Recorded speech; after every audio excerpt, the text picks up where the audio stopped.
প্রিয় দর্শক বন্ধুরা, এই মুহূর্তের জন্য আপার প্রাইমারি থেকে একেবারে শুরুতেই খুশির সংবাদ কিন্তু উঠে আসছে। অত্যন্ত গুরুত্বপূর্ণ খবর, যেখানে লক্ষ্য করা যাচ্ছে অনুপস্থিতি নিয়ে কার্যত শুরুতেই চূড়ান্ত ভালো পদক্ষেপ। অবশ্যই থার্ড কাউন্সেলিং প্রসঙ্গ। অবশ্যই আর্জেন্ট ভিত্তিতে ভিডিওটা তাই ক্রিয়েট করা। ভিডিওটিকে শেষ পর্যন্ত ওয়াচ করবেন, কোনোভাবে স্কিপ করবেন না। চ্যানেলটিকে সাবস্ক্রাইব করে সঙ্গে থাকবেন। চলুন কথাবার্তা না বাড়িয়ে আমরা একদম মূল টপিকে ফোকাস করি। বন্ধুরা, আজ থেকে থার্ড কাউন্সেলিং প্রসিডিওর শুরু হচ্ছে।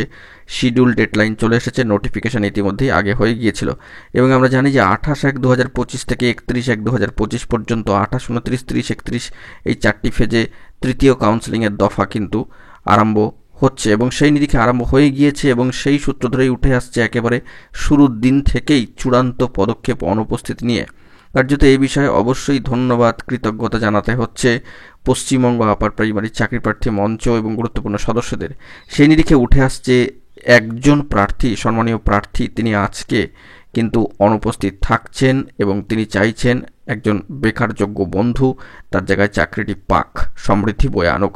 সেই মর্মে সম্মানীয় শিক্ষক মহাশয়, তাকেও কিন্তু অনেক ধন্যবাদ, কৃতজ্ঞতা, ভালোবাসা ব্যক্ত করতেই হচ্ছে তার উদ্দেশ্যে। এই কারণেই তার মহানুভবতাকে শ্রদ্ধা জানিয়ে সমিলিয়ে বলা যেতে পারে যে প্রার্থীর যে বার্তা কোট আনকোট উঠে এসেছে অনুপস্থিতি নিয়ে চূড়ান্ত পদক্ষেপে, যে আজ আমার উচ্চ প্রাথমিক বিদ্যালয় নির্বাচনের দিন, দীর্ঘদিনের অপেক্ষা, নিদারুণ মানসিক যন্ত্রণা, চরম অর্থাভাবের অবসানের দিন, কিন্তু সময়ের ব্যবধানে সব কিছুই একদিন পরিবর্তন হয়। আমার কাছে সেদিনের স্বপ্ন, সেই স্বপ্ন আজও একরকম মূল্যহীন।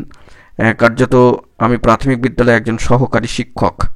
আমার স্বপ্নটা না হয় আর এক বেকার বন্ধুর জীবনে সমৃদ্ধি বয়ে আনুক। ঈশ্বর সকলের মঙ্গল করুক, এই কামনা করি। ভালো থাকবেন সকলে। তো সম্মানীয় শিক্ষক মহাশয়, তিনি প্রাথমিকে কর্মরত, ইন সার্ভিস, তাই তিনি আপার প্রাইমারির ক্ষেত্রে আর এলেন না। বোর্ড নাম্বার 1-এ হিস্ট্রি আপার প্রাইমারিতে তিনি কিন্তু ছিলেন। তো তৃতীয় কাউন্সেলিংয়ে ডাক পেয়েছিলেন, কার্যত তিনি অনুপস্থিত থাকলেন, মহানুভবতার পরিচয় দিলেন। তিনি চাইছেন একজন বেকারযোগ্য বন্ধু তার জায়গায় চাকরিটি পাক। সেক্ষেত্রে প্রথম দিনেই কিন্তু অনুপস্থিতি নিয়ে কার্যত একটা চূড়ান্ত পদক্ষেপের ইঙ্গিত কিন্তু উঠে আসলো এই তৃতীয় কাউন্সেলিং থেকে। আমরা কিন্তু অবশ্যই এই বিষয়ে অগ্রিম জানিয়ে রেখেছিলাম যে তৃতীয় কাউন্সেলিং থেকেও কিন্তু অনুপস্থিতির হারটা চোখে পড়বে। বিষয়টি প্রকাশ্যে আসার সাথে সাথেই কিন্তু ভাইরাল, তাই আপনাদের মাঝখানে তুলে ধরবার জন্য চেষ্টা করলাম। অনুপস্থিতি নিয়ে কার্যত এবার শুরুতেই চূড়ান্ত পদক্ষেপ, অত্যন্ত ভালো পদক্ষেপ।